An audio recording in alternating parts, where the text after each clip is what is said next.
Surti duduk termenung di tepi jendela bus yang melaju ke Jakarta, menembus hujan gerimis yang membasahi jalanan desa. Langit sore yang kelabu seolah menggambarkan suasana hatinya. Ia menatap sawah-sawah yang perlahan menghilang dari pandangan, menyadari bahwa ini adalah terakhir kalinya ia melihat kampung halamannya, tempat yang telah memberinya suka dan duka selama 23 tahun hidupnya. Keputusan untuk menjadi TKW bukanlah hal yang mudah, tetapi ia merasa tidak punya pilihan lain. Hutang keluarga yang menumpuk dan harapan untuk kehidupan yang lebih baik memaksanya meninggalkan orang-orang yang dicintainya. Di terminal, ibunya, Bu Sarti, berusaha tersenyum, meski air mata terus mengalir di wajahnya yang penuh keriput. "Hati-hati, Le, jangan lupa sholat, jangan lupa makan. Ingat, kalau ada apa-apa, telepon ibu," katanya sambil menggenggam tangan Surti erat. Surti mengangguk, menahan tangis yang hampir pecah. Dalam hatinya, ia berjanji bahwa ini hanya sementara. Ia akan kembali membawa kebahagiaan dan membayar semua pengorbanan ibunya. Namun, ada sesuatu yang mengganjal dalam hati Surti, rasa takut dan firasat buruk yang tak bisa ia abaikan. Perjalanan panjang ke Jakarta memberi Surti banyak waktu untuk merenung. Di dalam tas kainnya, ia membawa sesuatu yang tak diketahui orang lain, sebotol kecil minyak wangi dan secarik kain kuning tua yang telah diwariskan dari neneknya. "Ini bukan barang biasa," kata neneknya sebelum meninggal. "Kalau kamu benar-benar terdesak, gunakan ini. Tapi ingat, rawa rontek bukanlah berkat. Ia kutukan yang akan membebani hidupmu." Surti menggigil mengingat kata-kata itu. Ia tak pernah berpikir akan menggunakan ilmu itu, tetapi dunia ini terlalu kejam, dan terkadang manusia tak punya pilihan lain. Setibanya di Jakarta, Surti bergabung dengan puluhan perempuan lain yang akan berangkat ke Arab Saudi. Mereka dikumpulkan di sebuah penampungan kecil dengan fasilitas seadanya. Malam itu, Surti mendengar tangisan seorang gadis muda di sudut ruangan. Gadis itu baru berusia 17 tahun dan terpaksa bekerja untuk membayar hutang ayahnya. "Kita semua di sini mencari jalan keluar," pikir Surti sambil menatap langit-langit yang penuh retakan. Ia mencoba meyakinkan dirinya sendiri bahwa ia melakukan hal yang benar, meski dalam hatinya masih ada keraguan. Di pagi hari keberangkatan, Surti melihat pesawat untuk pertama kalinya. Tubuhnya gemetar, bukan hanya karena takut terbang, tetapi karena ia menyadari betapa jauhnya ia akan pergi. Ia tak bisa membayangkan bagaimana hidup di negeri asing yang bahasanya tak ia mengerti. Saat pesawat mulai lepas landas, Surti memejamkan mata dan berdoa. Dalam doanya, ia memohon perlindungan, bukan hanya untuk dirinya sendiri, tetapi juga untuk keluarganya yang ia tinggalkan. Ia merasa dadanya berat, seolah ada sesuatu yang terlepas darinya ketika roda pesawat meninggalkan tanah. Ketika pesawat melintasi awan putih, Surti teringat mimpinya beberapa malam sebelumnya. Dalam mimpi itu, ia melihat dirinya berdiri di padang pasir yang tak berujung, tubuhnya berdarah-darah, tetapi ia tetap berdiri. Ada suara neneknya yang bergema, "Surti, ingatlah bahwa hidup ini bukan tentang seberapa lama kau bertahan, tetapi seberapa banyak kau bisa memberi arti." Ia tak tahu apa arti mimpi itu, tetapi ia merasa mimpinya adalah peringatan.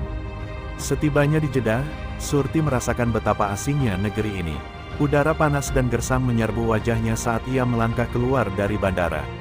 Di kejauhan, ia melihat gurun pasir yang membentang luas, seolah menyambutnya dengan keheningan yang mencekam. Hati Surti semakin gelisah, tetapi ia berusaha menguatkan diri.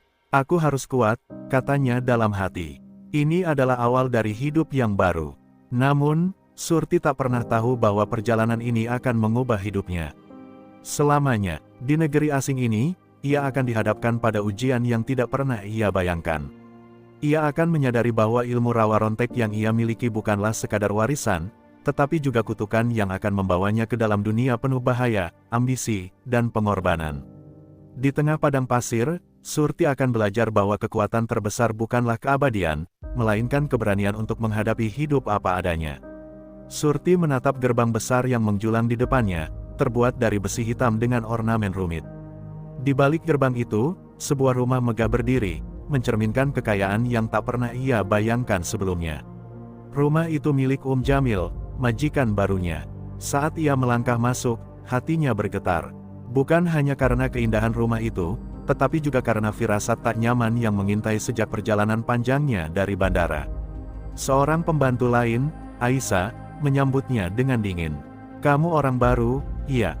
Hati-hati dengan Jamil. Dia bukan orang biasa. Jangan sampai kamu membuatnya marah, bisik Aisyah sambil memandunya ke kamar kecil di lantai bawah, tempat Surti akan tinggal. Kamar itu sempit dan nyaris tanpa ventilasi, jauh dari bayangan Surti tentang kehidupan yang lebih baik. Namun, ia hanya mengangguk dan menunduk.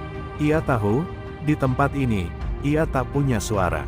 Hari pertama Surti bekerja di rumah itu penuh tekanan. Jamil, wanita tua dengan sorot mata tajam dan senyum dingin, memerintahkannya untuk membersihkan seluruh ruang tamu yang luas. Surti bekerja dengan giat, meskipun tangannya gemetar karena rasa gugup. Namun, ketika ia tak sengaja menjatuhkan vas bunga kristal yang mahal, teriakan Jamil menggema di seluruh rumah. Kamu pikir ini desa tempatmu bermain lumpur? Kalau kamu tak berguna, aku akan mengusirmu hari ini juga. Surti memohon maaf dengan air mata berlinang, tetapi tatapan Jamil penuh kebencian, seolah ada sesuatu dari Surti yang membuatnya tidak suka sejak awal. Malamnya, Surti duduk di sudut kamarnya yang gelap, menahan tangis. Ia merindukan ibunya, suara jangkrik di desa, dan kedamaian yang telah lama ia tinggalkan. Namun, ia tahu ia tak boleh menyerah. Ia membuka tasnya, mengeluarkan kain kuning tua pemberian neneknya, dan menggenggamnya erat. Aku akan bertahan, bisiknya dalam hati. Namun, jauh di lubuk hatinya, ia merasa ketakutan yang berbeda, seperti ada sesuatu di rumah itu yang mengawasinya. Hari-hari berlalu, dan Surti mulai melihat sisi lain dari Jamil. Wanita itu sering mengurung diri di ruang pribadinya, melakukan sesuatu yang tak pernah bisa dipahami oleh pembantunya. Suatu malam, Surti yang sedang membersihkan lorong mendengar suara aneh dari balik pintu kamar Jamil. Suara seperti bisikan dalam bahasa yang tak ia mengerti, bercampur dengan suara barang-barang yang jatuh. Ketika ia mencoba mengintip, pintu mendadak terbuka, dan Jamil berdiri di sana, menatapnya dengan tajam. Apa yang kau lakukan di sini? Tanyanya dengan suara rendah tapi menusuk. Surti hanya bisa tergagap, merasa tubuhnya kaku oleh tatapan wanita itu. Ketakutan Surti semakin memuncak ketika ia mendengar cerita dari Aisyah. Jamil bukan orang biasa, kata Aisyah dengan bisikan pelan di dapur. Orang-orang bilang dia punya ilmu hitam. Itu sebabnya dia tetap terlihat kuat meskipun usianya sudah tua. Surti menelan ludah, mencoba menepis rasa takut. Namun, dalam hatinya, ia tahu ada sesuatu yang salah di rumah itu, sesuatu yang akan menyeretnya lebih jauh ke dalam kegelapan. Puncaknya terjadi pada suatu malam ketika Surti terbangun dari mimpi buruk. Dalam mimpinya, ia melihat Jamil berdiri di padang pasir dengan tangan penuh darah, memanggil namanya. Ketika ia membuka mata, ia mendapati pintu kamarnya sedikit terbuka. Di ambang pintu, bayangan seseorang berdiri diam, mengawasinya. Ia ingin berteriak, tetapi suaranya tercekat. Saat bayangan itu perlahan menghilang, Surti tahu bahwa apapun yang terjadi di rumah itu, ia tidak aman. Di tengah semua ketakutan dan tekanan, Surti berusaha bertahan. Ia mengingat kata-kata ibunya dan janji kepada dirinya sendiri untuk tidak menyerah. Namun, tanpa ia sadari, kehadirannya di rumah Jamil bukanlah kebetulan. Ilmu rawa rontek yang ia miliki telah menarik perhatian Jamil, dan wanita itu berencana menggunakan Surti untuk tujuan yang lebih gelap daripada yang pernah ia bayangkan. Ini baru awal dari perjuangan panjang yang akan menguji batas kemanusiaan Surti. Malam itu begitu sunyi, hanya suara jam dinding yang terdengar di lorong rumah megah Jamil. Surti baru saja selesai membersihkan ruang makan ketika ia merasa tubuhnya sangat lelah. Pekerjaan hari itu begitu berat, apalagi Jamil memerintahkannya membersihkan seluruh dapur setelah pesta besar yang penuh tamu-tamu penting. Dengan kaki yang bergetar, Surti berjalan menuju tangga menuju lantai bawah, tempat kamarnya berada. Namun, langkahnya mendadak terhenti ketika ia mendengar bisikan pelan dari arah lorong gelap. Hatinya berdegup kencang, tapi ia mencoba mengabaikannya. Mungkin hanya angin, pikirnya, meski perasaannya mengatakan sebaliknya. Ia mempercepat langkahnya, tetapi bisikan itu semakin jelas, seolah memanggil namanya. Ia berhenti sejenak, memandang ke lorong yang hanya diterangi lampu kecil di ujungnya. Tidak ada siapa-siapa. Namun, saat ia berbalik, ia melihat bayangan besar melintas cepat di dinding, disertai bau wangi aneh yang menusuk. Tubuh Surti membeku. Tangannya gemetar saat ia berusaha menggapai pegangan tangga, tapi kakinya terpeleset. Tubuhnya terhempas ke belakang, menabrak meja kecil di samping tangga, sebelum akhirnya terjatuh keras di lantai marmer yang dingin. Ia merasakan tulang-tulangnya patah, darah hangat mengalir di dahinya, dan rasa sakit luar biasa menjalar ke seluruh tubuhnya. Pandangannya mulai mengabur, tetapi di tengah kesadarannya yang memudar, ia melihat bayangan Jamil berdiri di ujung lorong, menatapnya tanpa ekspresi. Ketika Surti membuka matanya beberapa jam kemudian, ia mendapati dirinya tergeletak di atas lantai dengan tubuh yang sudah tidak berdarah. Tidak ada rasa sakit, tidak ada luka, seolah-olah apa yang baru saja terjadi hanyalah mimpi buruk. Namun, ia tahu itu nyata. Ia meraba dahinya, berharap menemukan bekas luka, tetapi kulitnya mulus seperti sedia kala. Ketakutan membanjiri hatinya saat ia menyadari sesuatu, ilmu rawa rontek telah bekerja. Ia telah mati, dan kembali hidup. Suara langkah kaki mendekat. Surti buru-buru bangkit, berusaha terlihat normal meski pikirannya kacau. Pintu dapur terbuka, dan Jamil masuk dengan senyum dingin di wajahnya. "Kamu tidak apa-apa, kan?" tanyanya, nadanya datar tapi penuh makna. Surti hanya mengangguk pelan, meski ia tahu wanita itu telah melihat segalanya. Sorot mata Jamil membuat Surti merinding, ada rasa penasaran dan kegembiraan aneh di sana, seolah-olah ia baru saja menemukan sesuatu yang telah lama ia cari. Sejak malam itu, Jamil mulai memperlakukan Surti dengan cara yang berbeda. Ia tidak lagi memarahinya sesering dulu, tetapi memperhatikan setiap gerak-geriknya dengan cermat. Setiap kali Surti bekerja, ia merasa mata Jamil selalu mengawasinya, membuatnya semakin gelisah. Aisyah bahkan memperingatkannya, ada yang aneh dengan Jamil belakangan ini. Dia selalu bertanya tentang kamu. Apa yang sebenarnya terjadi malam itu? Surti hanya bisa menggeleng, menyimpan rahasia tentang ilmu rawa rontek yang telah membangkitkannya kembali. Namun, Surti tahu bahwa sesuatu yang lebih besar sedang terjadi. Ia mulai mengalami mimpi-mimpi aneh yang semakin sering menghantuinya. Dalam mimpinya, ia melihat dirinya terperangkap di gurun pasir, dikelilingi bayangan hitam yang terus mendekat. Di tengah bayangan itu, suara neneknya terdengar, "Surti, kau telah membuka pintu yang tidak bisa ditutup lagi. Bersiaplah menghadapi konsekuensinya." Setiap kali ia terbangun dari mimpi itu, tubuhnya basah oleh keringat dingin. Surti mulai merasa bahwa rumah ini, bersama dengan Jamil, menyimpan rahasia yang lebih gelap daripada yang ia duga. Kejadian malam naas itu bukanlah kebetulan. Ia yakin Jamil memiliki rencana untuknya, rencana yang melibatkan ilmu rawa rontek yang ia miliki. Namun, ia tidak tahu bagaimana caranya melarikan diri dari cengkeraman wanita itu, terutama ketika ia sendiri tidak sepenuhnya memahami kekuatan yang ada dalam dirinya. Apa yang telah dimulai malam itu hanyalah awal dari perjalanan panjang yang akan mengubah segalanya. Surti mulai merasakan ada sesuatu yang berubah dalam perlakuan Jamil.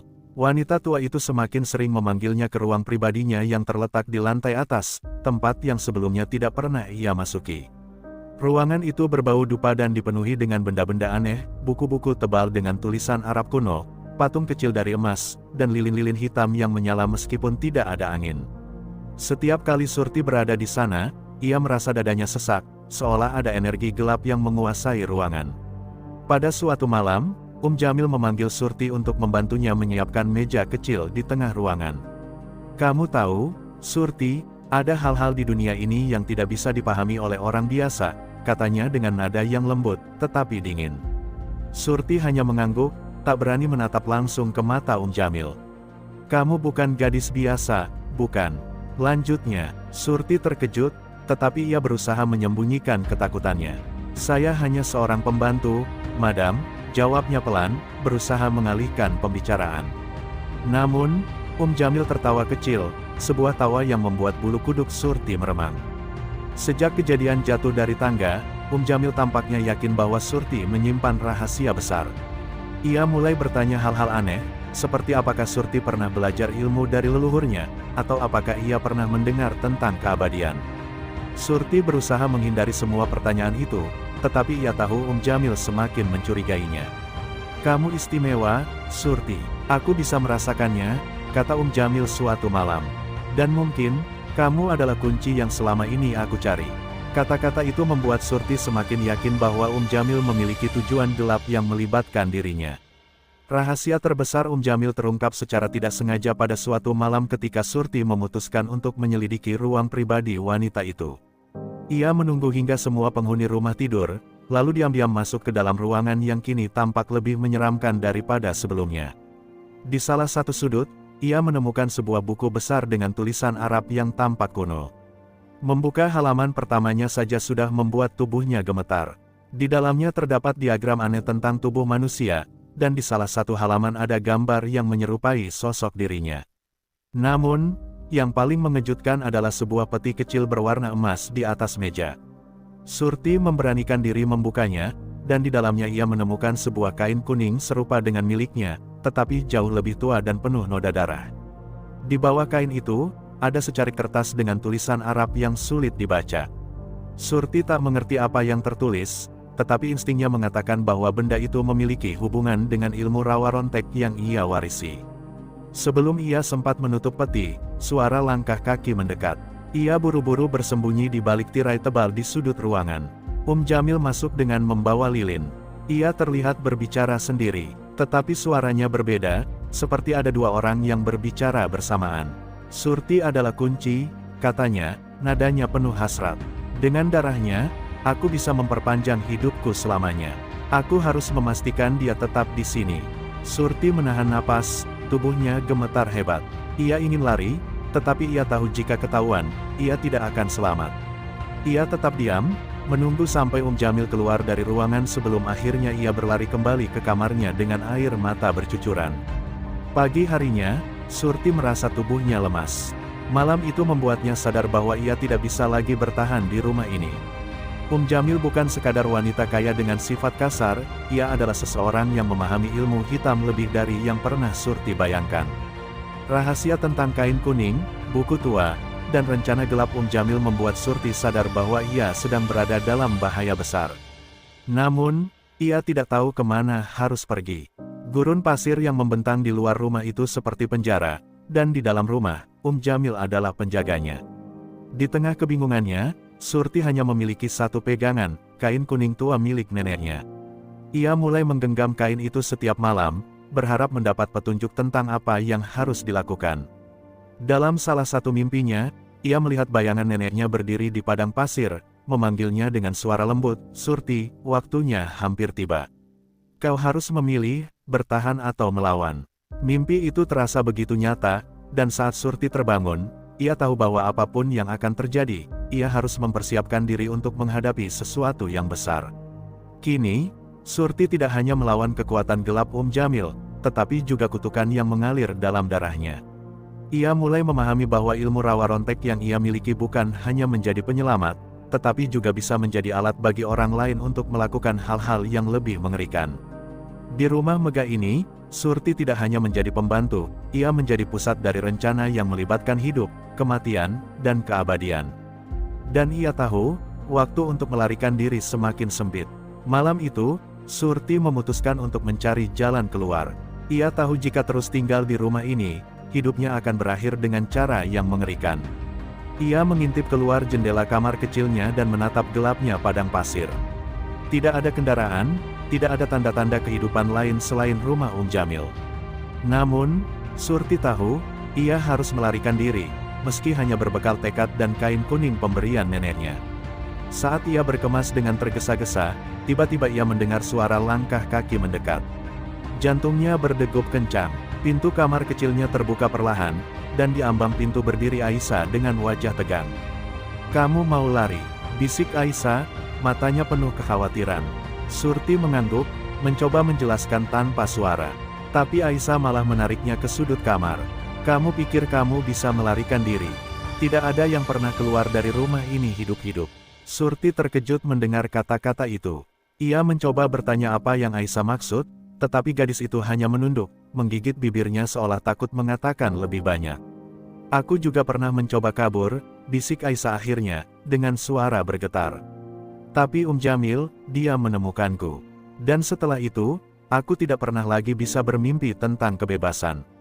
Aisyah membuka lengannya, menunjukkan bekas luka yang dalam di kulitnya. "Dia punya cara untuk membuatmu tetap di sini, entah kau mau atau tidak."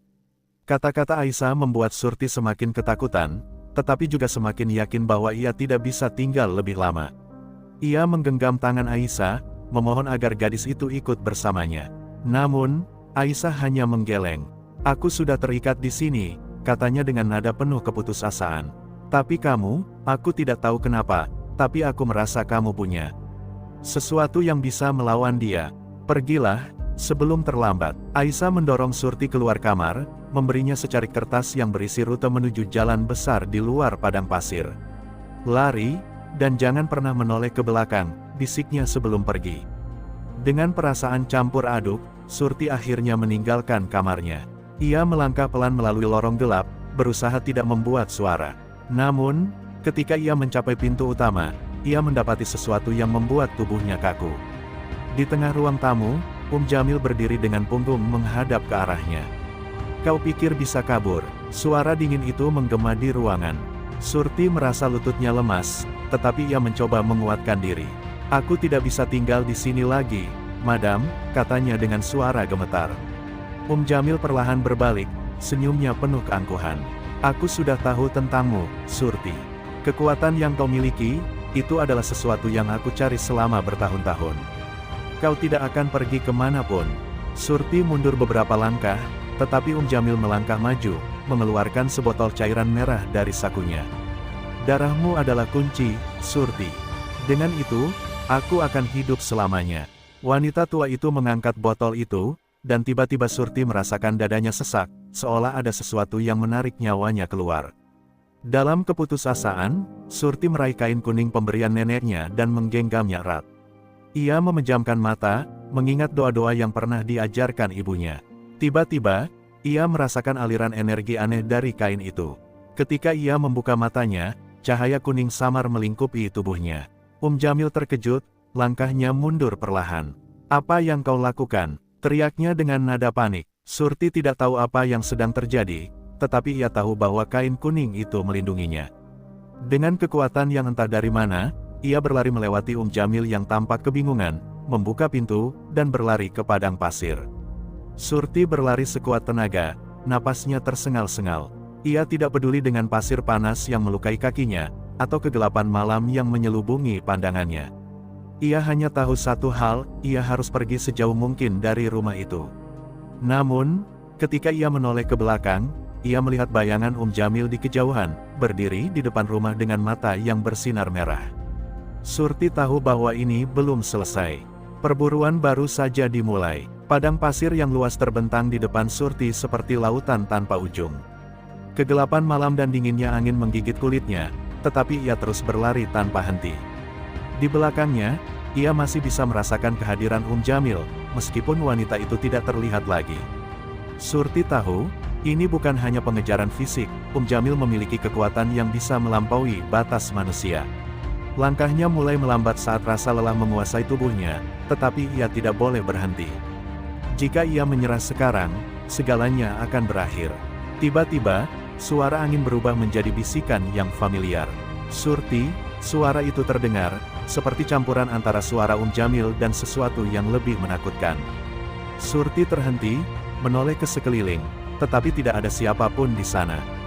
Hanya bayangan gurun yang melingkupi dirinya. Namun, saat ia memandang pasir di bawahnya, ia melihat jejak-jejak kaki yang bukan miliknya. Mereka melingkari dirinya, semakin dekat, seolah-olah ada sesuatu yang tidak kasat mata sedang mengawasinya. Dalam kepanikannya, Surti memutuskan untuk terus berjalan, tetapi kali ini ia merasa tubuhnya semakin berat. Ia merasa seolah-olah pasir di bawah kakinya mencoba menahannya. "Ini bukan kebetulan," pikirnya. "Ilmu hitam Jamil pasti sedang bekerja." Dengan tangan gemetar, ia meraih kain kuning pemberian neneknya, menggenggamnya erat sambil memejamkan mata. Ia mengingat doa yang pernah diajarkan ibunya, memohon perlindungan dari segala mara bahaya. Namun, sebelum ia selesai berdoa, sebuah bayangan besar muncul di depannya. Bayangan itu bukan Jamil, melainkan sosok lelaki tinggi berjubah hitam dengan mata merah menyala. "Kamu tidak bisa lari, Surti," suara itu bergema, membuat pasir di sekitarnya bergetar. Sosok itu mendekat, dan Surti merasa tubuhnya membeku, tidak mampu bergerak. "Kekuatanmu bukan milikmu sendiri. Kau adalah bagian dari sesuatu yang lebih besar," lanjutnya. Surti mencoba melawan ketakutannya, tetapi bayangan itu mengangkat tangan, dan tubuhnya terangkat dari pasir, melayang di udara seperti boneka tak bernyawa. Di saat-saat itu, Surti mendengar suara lain, lembut tetapi tegas. "Surti, gunakan apa yang ada di dalam dirimu.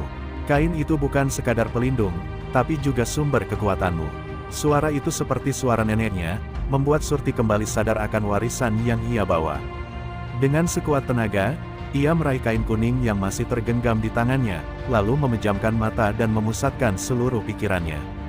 Ia tidak tahu bagaimana cara menggunakannya, tetapi ia percaya pada pesan neneknya. Cahaya kuning yang samar kembali muncul dari kain itu, tetapi kali ini lebih terang, menyelimuti tubuh Surti sepenuhnya. Bayangan berjubah hitam itu tampak mundur beberapa langkah, berteriak dengan suara yang menyakitkan telinga. "Ini belum selesai, Surti. Kau tidak bisa menghindari takdirmu." Suara itu memudar bersamaan dengan bayangan yang lenyap, meninggalkan Surti yang terjatuh kembali ke pasir. Napasnya tersengal, tubuhnya lemah, tetapi ia tahu ia telah berhasil mengusir sesuatu yang jahat, setidaknya untuk sementara. Namun, Surti tidak bisa bersantai. Ia masih berada di tengah gurun tanpa arah, dan Jamil pasti masih mengejarnya. Dengan sisa tenaga, ia berjalan menuju Cakrawala, berharap bisa menemukan jalan besar seperti yang disebutkan Aisyah. Ia mulai merasa putus asa ketika melihat hanya kegelapan di sekitarnya, tetapi kemudian ia melihat sebuah cahaya kecil di kejauhan. Dengan penuh harapan, ia mempercepat langkahnya, meski kakinya hampir tidak mampu menopang tubuhnya. Cahaya itu ternyata berasal dari sebuah tenda kecil di tengah padang pasir. Seorang pria tua dengan wajah ramah keluar menyambutnya. "Kau tampak seperti seseorang yang tersesat," katanya dengan suara berat tetapi lembut. Surti hanya bisa mengangguk, air matanya mengalir deras. Ia tidak tahu siapa pria ini, tetapi keberadaannya memberi sedikit harapan. Namun, di balik rasa lega itu, Surti merasa bahwa perjalanannya masih jauh dari selesai. Ia tahu Jamil tidak akan berhenti, dan rahasia ilmu rawa rontek yang ada dalam dirinya hanya akan membawa lebih banyak bahaya. Pria tua itu membawa Surti masuk ke dalam tendanya yang sederhana namun hangat. Tenda itu dipenuhi dengan perabotan dari kayu dan kain tua yang terasa seperti peninggalan zaman dulu. Surti duduk dengan gemetar di atas karpet usang, sementara pria itu menyiapkan secangkir teh hangat untuknya. "Kau kelihatan seperti telah berjuang melawan sesuatu yang besar," kata pria itu dengan nada tenang, menatap Surti dengan tatapan yang seperti menembus hatinya. Surti ingin menceritakan semuanya, tetapi rasa takut dan kelelahan membuatnya ragu. Namun, pria tua itu seolah mengerti tanpa Surti harus berkata apa-apa. "Namaku Syekh Malik," katanya memperkenalkan diri. "Aku tahu kau bukan gadis biasa. Aku bisa merasakan energi yang melingkupi dirimu, energi yang tidak dimiliki orang biasa." Surti terkejut, tetapi juga merasa lega. Ia merasa pria ini tidak seperti Jamil atau bayangan hitam yang mengejarnya. Syekh Malik tampak seperti seseorang yang tahu apa yang sebenarnya terjadi. Dengan suara pelan namun penuh beban, Surti mulai menceritakan segalanya. Tentang kehidupannya sebagai pembantu di rumah Jamil, tentang ilmunya yang membuatnya hidup kembali, hingga rencana jahat Jamil yang ingin memanfaatkan kekuatannya. Syekh Malik mendengarkan dengan saksama, tidak sekalipun menyela. Setelah Surti selesai, pria tua itu menarik napas panjang. "Aku sudah menduga kau akan datang ke sini," katanya, membuat Surti semakin bingung. "Ilmu yang kau miliki adalah bagian dari sesuatu yang lebih besar. Ilmu rawa rontek bukan hanya tentang kehidupan abadi, tetapi juga tentang keseimbangan antara dunia ini dan dunia lain." Surti terdiam, mencoba mencerna kata-kata Syekh Malik. "Apa maksud Anda?" tanyanya dengan suara gemetar. Syekh Malik menatap Surti dalam-dalam sebelum menjawab. "Kain kuning itu adalah kunci. Ia tidak hanya memberimu perlindungan, tetapi juga kekuatan untuk melawan kekuatan gelap yang ingin mengambil alih dirimu. Namun, setiap kekuatan memiliki harga, dan kau harus siap membayar harga itu." Kata-kata itu membuat Surti semakin gelisah. Ia tahu kekuatannya membawa tanggung jawab besar, tetapi ia tidak tahu apakah ia cukup kuat untuk menghadapinya. Malam semakin larut, dan Syekh Malik memutuskan untuk mengajarkan Surti cara menggunakan kain kuningnya. "Kekuatan ini berasal dari leluhurmu," katanya sambil menyalakan api kecil di tengah tenda. "Tapi kau harus belajar mengendalikannya, atau kau akan menjadi budaknya." Surti memperhatikan dengan saksama saat Syekh Malik menunjukkan gerakan tangan tertentu dan melafalkan doa-doa kuno. Setiap kata dan gerakan terasa berat, tetapi Surti tahu ini adalah satu-satunya cara untuk melindungi dirinya dari Jamil dan kekuatan gelap lainnya. Saat latihan berlangsung, Surti merasa tubuhnya mulai dipenuhi energi yang berbeda. Kain kuning di tangannya bersinar lebih terang dari sebelumnya, dan ia merasa lebih kuat, lebih percaya diri. Kau memiliki potensi besar, Surti, kata Syekh Malik dengan nada penuh keyakinan. Tapi kau harus ingat, kekuatan ini hanya boleh digunakan untuk mempertahankan diri, bukan untuk menyerang tanpa alasan. Jika kau menyalahgunakannya, kau akan kehilangan kendali. Surti mengangguk, berjanji pada dirinya sendiri bahwa ia akan menggunakan kekuatan ini dengan bijak. Namun, kebahagiaan itu tidak berlangsung lama. Saat mereka sedang berlatih, angin kencang tiba-tiba bertiup, mengguncang tenda dengan keras. Syekh Malik berdiri dengan cepat, wajahnya penuh kewaspadaan. Dia sudah dekat, katanya. Surti tahu siapa yang dimaksud. Jamil tidak akan menyerah begitu saja. Syekh Malik menggenggam bahu Surti dengan kuat. Kau harus percaya pada kekuatanmu sendiri sekarang. Waktunya untuk bertarung telah tiba. Surti merasa tubuhnya bergetar, tetapi ia tahu ia tidak bisa lari lagi. Dengan kain kuning yang bersinar di tangannya, ia berdiri di samping Syekh Malik, bersiap menghadapi apapun yang akan datang. Angin semakin kencang, dan dari balik badai pasir, bayangan Jamil muncul, matanya memancarkan sinar merah yang menakutkan. Surti, kau milikku, teriaknya dengan suara yang menggema di seluruh padang pasir. Namun, kali ini Surti tidak akan menyerah. Dengan napas yang mantap, ia berdiri tegak, siap menghadapi pertempuran yang akan menentukan takdirnya. Angin padang pasir berhembus dengan kekuatan luar biasa, seolah alam pun merasakan ketegangan yang sedang terjadi. Surti berdiri tegap, merasakan setiap butir pasir yang terbang menamparkan kulitnya. Cahaya kuning dari kain di tangannya semakin terang, seakan memberikan perlindungan dari kekuatan yang datang. Jamil berdiri di hadapan mereka, matanya menyala merah seperti api yang tak terbendung. Di belakangnya, bayangan hitam bergulung, menandakan kekuatan gelap yang ia kuasai. Semua tampak seperti persiapan untuk perang yang tak terhindarkan. Surti, kau masih belum memahami kekuatanmu? Suara Jamil bergema, penuh dengan amarah dan hasrat. Kau adalah bagian dari takdir ini. Tanpa aku, kau akan hancur, seperti leluhurmu sebelum kau. Suara itu seperti menggema dalam pikiran Surti, mencoba mempengaruhi pikirannya, meragukan kemampuannya.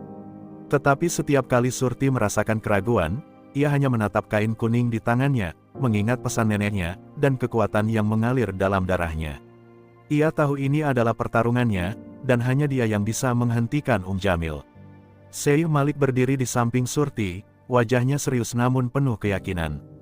Ingat, Surti, ilmu ini bukan hanya milikmu. Ini adalah warisan leluhurmu yang telah dilindungi bertahun-tahun. Gunakan itu, dan jangan biarkan kekuatan ini menguasai dirimu. Surti mengangguk, dan dalam hatinya ia berdoa, berharap cahaya kuning itu akan cukup untuk melawan kejahatan yang mengancam. Tanpa ragu, ia mengangkat kain kuning itu lebih tinggi, dan cahaya yang memancar semakin terang, menentang kegelapan yang datang dari Jamil. Tiba-tiba, Jamil melangkah maju, memanggil angin dan pasir untuk mengelilinginya, menciptakan pusaran yang menakutkan. Kau pikir bisa menghentikan takdir? Teriaknya, dan dari mulutnya keluar suara-suara aneh, seperti mantra yang memanggil makhluk dari dunia lain. Pasir di sekitar mereka mulai bergerak, seperti tangan yang mencoba meraih dan menggenggam tubuh Surti. Tetapi Surti tidak mundur, ia memfokuskan seluruh energinya pada kain kuning itu, merasakan aliran kekuatan yang mendorongnya untuk bertarung. Dengan satu gerakan cepat, Surti melemparkan kain kuning itu ke udara. Cahaya yang menyilaukan muncul, membentuk lingkaran besar di atas mereka. Bayangan hitam yang diciptakan oleh Jamil mulai terganggu oleh cahaya itu, merintih seperti makhluk yang terluka. Tidak, teriak Jamil, namun kekuatan itu tidak berhenti. Kau tidak mengerti apa yang sedang kau lakukan, Surti. Ilmu ini lebih besar dari yang kau bayangkan. Namun, Surti hanya bisa merasakan aliran kekuatan yang semakin kuat. Cahaya kuning itu melingkupi dirinya, dan tiba-tiba, ia merasakan gambaran-gambaran dari masa lalu mengalir melalui pikirannya, tentang neneknya yang berjuang melawan kekuatan jahat, tentang leluhurnya yang dulu memegang kekuatan ini untuk menjaga keseimbangan dunia. Dalam sekejap, Surti memahami apa yang harus dilakukannya. Ia tidak hanya bertarung untuk dirinya sendiri, tetapi untuk melindungi segala sesuatu yang berharga, termasuk masa depan yang ingin ia capai. Dengan kekuatan yang mengalir begitu kuat, Surti mengangkat tangannya, dan cahaya kuning itu mulai bergerak menuju Jamil, mengelilinginya seperti api yang melahap segalanya. Jamil teriak, tetapi kali ini suaranya tidak lagi penuh kekuatan, hanya berisi ketakutan. Ini tidak bisa terjadi, teriaknya, tetapi Surti tahu, takdirnya sudah ditulis. Cahaya itu melingkupi tubuh Jamil, meredupkan kekuatan jahat yang telah ia kumpulkan selama bertahun-tahun.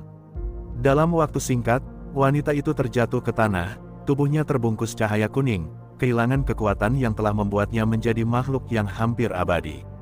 Keheningan menyelimuti padang pasir, angin yang tadinya berputar liar kini berhenti. Surti berdiri di tengah-tengah kehancuran itu, tubuhnya masih gemetar, tetapi hatinya terasa lega. Syekh Malik mendekat, melihat ke arah Jamil yang kini terbaring lemah, terlepas dari semua kekuatan jahatnya. Kau telah melakukan hal yang benar, Surti. Dunia ini akan berterima kasih padamu. Tapi Surti tidak merasa sepenuhnya menang. Meskipun ia berhasil mengalahkan Jamil, ia tahu perjalanan ini belum selesai. Kekuatan rawa rontek ada di dalam dirinya, dan ia harus belajar untuk mengendalikannya sepenuhnya, agar tidak jatuh ke dalam kegelapan yang sama yang pernah melanda Jamil. Dengan perasaan campur aduk, Surti menatap horizon yang kini mulai terang. Di balik semua pertarungan ini, ia tahu satu hal pasti, hidupnya telah berubah selamanya, dan ia harus menemukan jalan untuk memahami takdirnya yang lebih besar. Surti berdiri di atas pasir yang kini terasa lebih tenang. Kemenangan atas Jamil seperti membawa kedamaian untuk sesaat, namun benak Surti terus dihantui oleh perasaan yang lebih besar, rasa takut dan ketidakpastian. Setelah pertarungan hebat itu, ia merasa seolah-olah sesuatu yang lebih besar sedang menunggunya, sebuah tantangan baru yang belum ia pahami sepenuhnya. Syekh Malik, yang berdiri di sampingnya, mengamati ekspresi Surti dengan penuh perhatian. "Apa yang kau rasakan, Surti?" tanyanya dengan suara lembut namun penuh makna.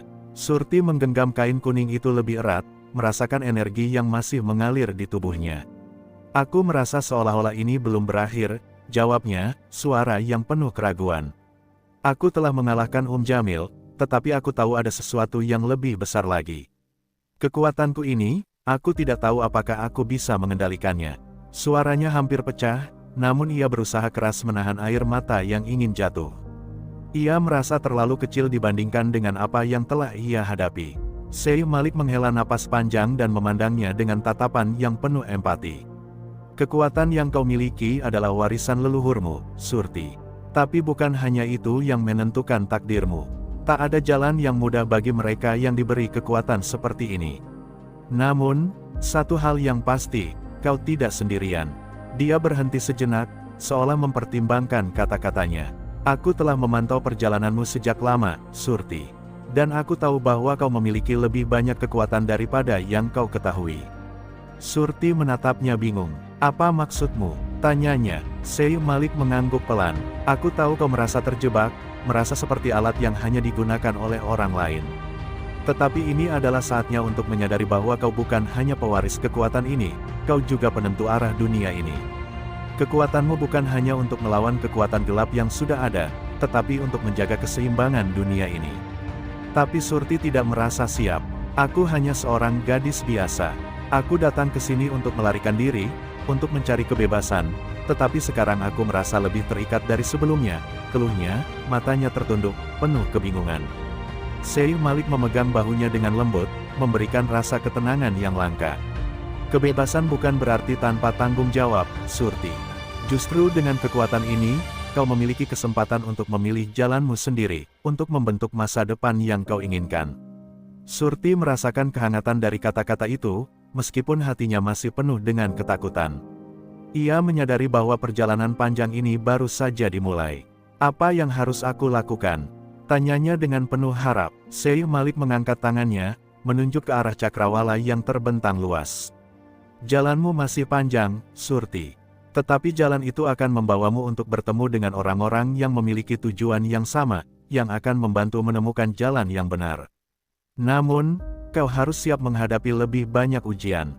Tiba-tiba, dari kejauhan, terdengar suara langkah kaki. Surti menoleh dengan cepat, waspada.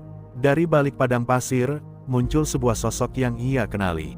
Seorang perempuan muda dengan pakaian usang dan rambut hitam panjang yang tergerai.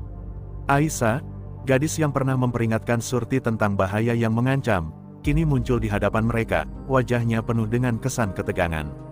"Surti, aku tahu kau pasti sedang mencari jawabannya," kata Aisyah dengan suara yang sedikit gemetar.